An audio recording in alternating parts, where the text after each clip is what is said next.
Hello everyone, welcome to Craft Academy. My name's Stephanie Waitman. In the next hour, we're going to be working with a craft expert and tattered lace dyes. We're going to be inspiring you, we're going to be educating you, but also we're going to be sharing all of those top tips, everything that you need to be an expert when it comes to die cutting. This is the lesson plan that we've got lined up for you. So we're going to talk about the concept of tattered lace using the high glam dyes, and we're going to show you how to cut and use all the different tools that are available, what kind of cardstock that we're going to work with, how to make a dye like a shoe into a pair of shoes. We're going to be passing that through the machine using a folded shim, and then looking at different collections of shoes, but also troubleshooting. Lesson 2's got lots of different bows in it, but not only the application of them, but also trimming them, creating different styles. And then we've got tips on how to colour them, how to do things like paper piecing, lots of different lessons in there. And then here's another lesson for you that's part of this fabulous Craft Academy hour. Lesson 3 is tips and techniques on how to create compositions and dimension and perspective. So you can see we're really going to get into the detail of character dyes. And then lesson 4 is all about making more of Starlight Circle and different ways of displaying, creating cards, using it to embellish and then combining dyes and techniques. The great thing about Craft Academy is that not only do we get to share time with you where you actually learn in the comfort of your own home, but we bring you guest experts too. So lovely Nancy Watt. Hello. Shall I give you a hug? Oh. It's so, do you know, it's so lovely to have Nancy here because we are both together very passionate about tattered lace. But you work with it day in, day out, Nancy. I do, and yes. So you understand. And would I be right in saying to you at home that die cutting has now become a technique? It's no longer just put it through your die cutting machine. You always say there's something special about die cutting machines, isn't there? There is. What it does is it allows you to use these fabulous tools, these dyes, and you just put that in and you put your card over the top and out comes something really, really fabulous. And to use, and then you can really just decide how you then want to use it. And it gives us all a level playing field. It does. And one other thing that Nancy always says is make your die cutting machine your best friend. Yes, you have to make friends with your die cutting machine. You do, because... Does that mean talk to it? You do. Be nice to it. But no, seriously, make friends with it, because having spent so much time in the last few years working with die cutting machines, and I could go to, say for instance, a grand caliber, I could go to one grand caliber and I need to put a shim with it. I could go to the next grand caliber right next to it and it doesn't need a shim, and so on and so on. And the same for the e-bosses. It's because although they're all made in, manufactured in factories, a lot of them are actually put together by hand. And they have pieces of additional items, so like plates that wear and we replace. So we're going to give you lots of tips of how to make the most of your die cutting machine. In this case, we're working with tattered lace. So let's give you some ideas of the kind of thing that you need to understand, you need to be able to correct or do when you first get started.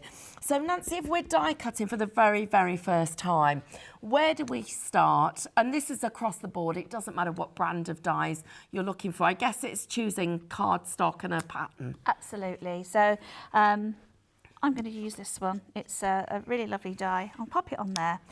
Now, I know that with tattered lace dyes, tattered lace dyes like a thick piece of cardstock.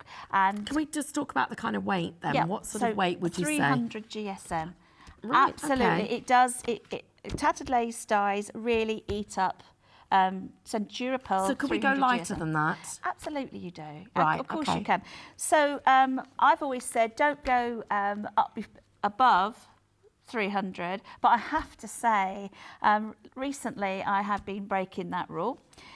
But it will also cut vellum, so that's obviously whisper thin, but it cuts vellum, it cuts acetate, it will cut different papers, so we have lots of different papers. There's basil, there's coordinations, all the different brands. All the different brands, they will cut beautifully.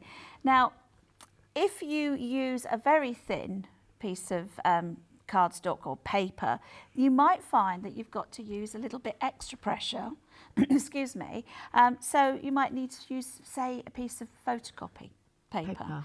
It's all about, again, making friends with your die cutting machine and starting to know and feel what you know, when you know that it's right. Even sometimes you push it through and it doesn't make the right noise. It's going to... It's like a bit like understanding your car, isn't it? It is. Knowing that on a cold day, it's going to take a couple of minutes to start. Absolutely. Okay, so shall we do some cutting and then let's continue sort of talking about the top tips as we go through what we're doing. Right, so the sandwich. Now, the sandwiches, can we just say, when we say sandwich, I'm not talking about the ones we eat, despite the fact that may be a rumour where I'm concerned. But it's basically well, I'll let you tell us, Nancy. Okay, well, each different die cutting machine has a different sandwich. And the sandwich is the amount, you know, all these plates and shims that you put together in a different way to work with your dies. Now, tattered lace are thin dies, and they need a fair bit of pressure, and we do that by adding shims. So for the shims are basically the layers in between your base plate. So the ones that you can see here, we've got a metal shim. It's even got Nancy's name on it. I know, that's mine. They can see Nancy. And a plastic shim, and then you've got a magnetic shim on there as well. I have as well. So yeah, so that's what we've got. We have the big base plate. I always use that metal shim. It gives a really lovely cut. I use the B plate.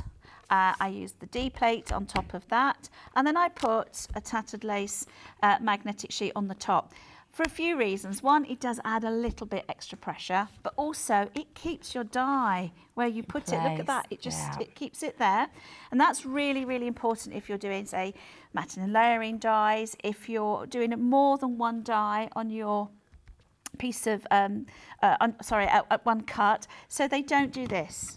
So this doesn't happen. So if we move this out the way, you could, and you put them directly onto... Put it on there, and then you put your cardstock, look, it moves. And from moving and these are quite big sandwiches, and then moving that over to your machine, often this happens, and what we really don't want to happen is that. When they go on top of one another, when they go on top of each other, and you don't know because it's all covered up with cardstock, it will go through your machine, you will hear the grinding and the cracking. And it won't necessarily break the machine, although it's not recommended, but it will damage your die. It'll damage your dies, and it's such a shame. So that's why I like to use these. And this is wafer thin, isn't it? Really, really, I think it's 0.4 millimetres or something like that.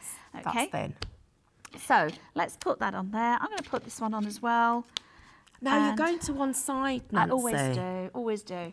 Okay. Now the e-bosser has got quite an even pressure, but I still go to the sides, and that's because particularly the mangle type machines, like the Grand Caliber, the cogs are along the edges. Yeah. And you don't have one right there in the centre. So obviously the pressure is going to be at best here, and less in the middle. So I've got into a habit where I always do this. I put my dies along the edges, usually up in the corners like that, and that way I feel that it's a much better cut. Okay. So just for anybody who's not quite sure what we're talking about when we're saying mangles and all of this different thing, if you imagine an old-fashioned washing mangle, so one that actually squeezes out the water. So it's made up of two rollers or a pasta machine. You've got two rollers and you feed the pasta through and you turn the handle and it comes out the other side. Well, where the machine is actually built, on either side of it, it uses cogs to actually turn the handle and the wheel and the rollers. Where those cogs are, you've got, and technically it's an engineering fact, that there is more pressure, predominantly, particularly on the mangle ones, the handheld ones, on either side. So you're getting a more even pressure there. You can imagine that as the wider those rollers are, they may possibly flex. Even if it's a fraction of a millimetre, you don't want that to affect your crafting. Exactly. Okay, so... All right then, so I'm going to put some cardstock over the top. Okay. Over it goes. And then this is the cutting mat. You can see that this has been well used. Okay. So at the moment, that's not a problem. If you're doing if you're wanting to what we call flip the die, that could be a problem, but I'll show you a top tip for that later. So that goes on the top. So even though it gets marked, it doesn't matter because we can keep using it. Yes, you can. What about, I know on some machines, not particularly now, Nancy, but sometimes the plates actually bow a little bit. Is that going to spoil my cutting? What I tend to do is if it's bowing that way, next time I put it in, turn it over. So but you keep doing that so it Great doesn't tip. happen. Brilliant tip. Keep doing that. Right, let's pop that in. Yep. So it's going to go through. Can you reach from over there? I can. I've been doing this all day. Now, a little tip for you as well. The e-bosser will not let a sandwich go through that's too thick. Okay. Now, if you have a metal shim and you've used it over your dies, and I would suggest that you don't, but if you do, what happens is the metal shim buckles. Yeah. So what you need to do is, as you're feeding it in, is hold it, compress it. To make sure that it doesn't open up at the end. Okay, because it's fine, it will go through. There we go. Right, so wow. I'm just going to take this out. Okay, now that one stayed in. You can see that one stayed in and that one stayed in. So just to show you. Okay, there we go. Right, now that one has stayed in the die. So I can either give it a tap. Yep. Or I can use the pokey tool just to help to push it out. There we go. Right. All right. Okay. And we've got lots of detail here that I can use the pokey tool. Now, when I do this, I prefer to, you tend to do it in your hand, don't you? I do, yes. I prefer to do this. I just like to push it through and get rid, because quite often, the reason I do that is that these lovely little swirly bits have a tendency to hang on to each other. And if I just push it straight through, I find that it doesn't do that. So it just goes straight through. There we go. Right. So really what you're saying, Nancy, is I'm doing it wrong. I would never say that. I would never say that. We're all different. We're all different, aren't we? Great. Okay, so it comes out beautifully. Look at that. Okay. You see, even an expert's learning something at the Craft Academy. So not that I'm saying I'm an expert. I haven't learned anything yet. So I'm just going to tease that away. There it is. But you know, you've got a really crisp cut there. So it's beautiful. It's worth having that very thin shim in there and thinking about the position of the dies, isn't it? I think so. I really think that is the case. So look, there's those last little bits. Just push it through and pull that up. That's the way to do it. I've got to say, I'm going to adopt your system going forward, because that is much quicker than the one I use. Okay. So now we were going to show how to make a pair of these. I know we've actually given you the details of that on your screen. So Nancy, you've got some of these already. I have got some of them out, already haven't done. you? Now, if you want to do a pair, obviously you've got two shoes here. Let's do, which one should we use? Well, because the thing about a die, and you probably will have seen this at home, is if you look at this one, which is lovely and smooth and the edges are rounded and that looks great. This one, I've turned it over. Let me turn over this one. You can see it's got sort of like a sharp edge on the reverse. So that means that it doesn't look as finished, don't look right, does it? No. So we have a little tip for that. Okay, so you've cut one with the cardstock upside down. Yes. Can you just talk us through what you did there then, Nancy? Okay, so that's the high heel glam, so that's this one here. So there's that little tap. Right, so obviously it's still going to go in the same way. Yeah. Now I've got Centura Pearl here, that is only single-sided. Yeah. So what I want to do is to put it in this way. I want the mat to go into it. Okay, so you've cut one with it one way up and one with it with the wrong way up. Right, now okay. I have got a a cutting mat that's actually really quite worn, Marked. but it's, you know, it's still absolutely fine.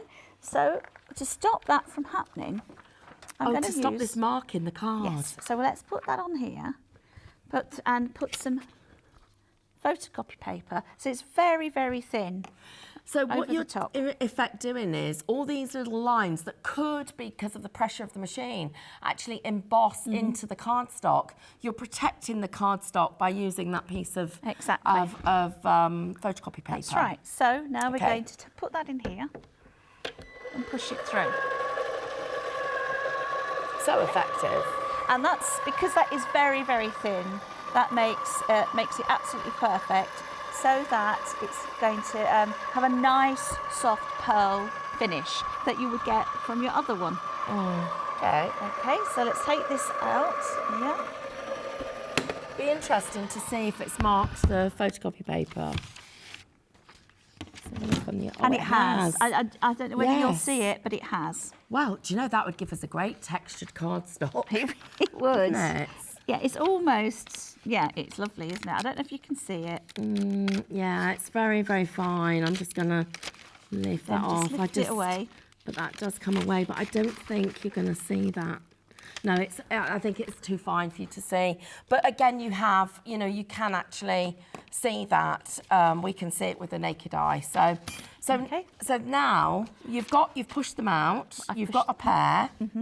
How do we get them so they're both as smooth? Okay, so what we need to do is to put one, the regular side, and this is the one that we've cut so that the pearl is on the other side. Yep. And put it between either a piece of photocopier paper or a piece of card. Now, I haven't tried this one.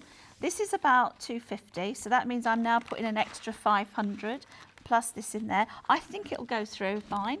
This is where because you know your machine. Yes, I think it'll be fine. Yeah. Now, what I'm actually going to be doing is I'm going to be flattening out the bevel on the right one. Right. And also taking away the sharpness of the left one. That's how it works. It does work really, really well. So let's get this over. Okay.